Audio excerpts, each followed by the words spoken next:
ফারুক ভাই কেমন আছেন? আলহামদুলিল্লাহ, তুমি কেমন আছো ভাই? এই তো ভাই আলহামদুলিল্লাহ ভালো। দোকানের বিষয়টা কিছু একটা বলেন। মানে বসে আছি, বেচা কেনা মোটামুটি আলহামদুলিল্লাহ এখন একটু কম। অভিজ্ঞতা কেমন দোকানের বিষয়ে? দোকানদার ধৈর্য কাজ, নগদ টাকা দিয়ে জিনিস কিনে এনে বাকি দেওয়া লাগে, বাকি না দিলে লোকজন ডাক করে। বাকি টাকা চাইলে কয় বছর ধরে দোকান চালাচ্ছেন? 3 বছর। 3 বছর যাবত। জি, বাকি টাকা চাইলে বলে যে দোকানদারের ব্যবহার খারাপ। তাই হুম, তাহলে তো অনেক সমস্যা। সমস্যাই যারা দোকানদারি করে তারা বুঝবে যে আসলে কেমন সমস্যা। জি জি। মানে এই আশেপাশে এলাকাটা কেমন? এলাকায় এমনি সব দিকে ঠিক আছে, সব দিকে ভালো মানুষের আছে। আচার ব্যবহার কেমন? সব দিক দিয়ে আলহামদুলিল্লাহ।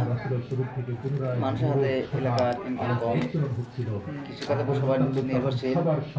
এটা একটা সমস্যা, কারণ যখনই বাইরে থেকে টাকা আসবে না তখন এলাকাটা উন্নতি হবে না। তখন এলাকার লোকজন বাইরে থেকে ইনকাম করে আনবে, বিদেশ থেকে কামাই করবে, ইনকাম করবে, তখন এলাকাটা উন্নতি হয়ে যাবে। কেন এলাকাটা ডাউন আছে তাই তো? এলাকাটা অন্যান্য এলাকার তুলনায় ডাউন আছে। আপনাদের এলাকাটা কি ধরে?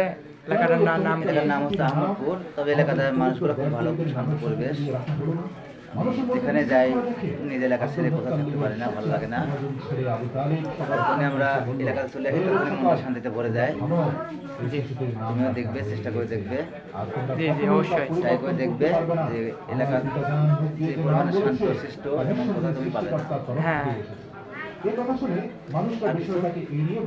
না না আর কিছু বলার নাই, এটুকুই। ধন্যবাদ। আল্লাহ হাফেজ।